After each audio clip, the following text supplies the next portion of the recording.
Friends, இன்றைக்கி chicken fry, chicken வறுவல், chicken தொக்கு எப்படி வேணாலும் சொல்லலாம். அதுதான் பார்க்க போகிறோங்க.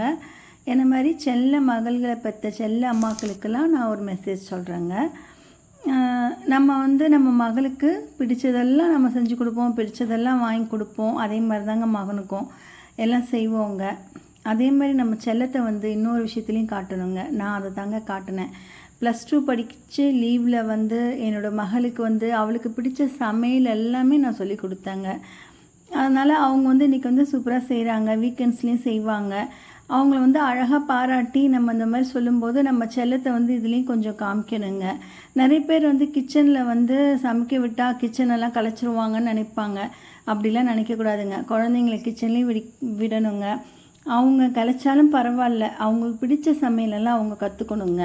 நம்ம செல்லத்தை நம்ம இதுலேயும் கொஞ்சம் காட்டி வளர்க்கணுங்க. பிடிச்சிருந்தால் லைக் பண்ணுங்கள். நெக்ஸ்ட் வீடியோவில்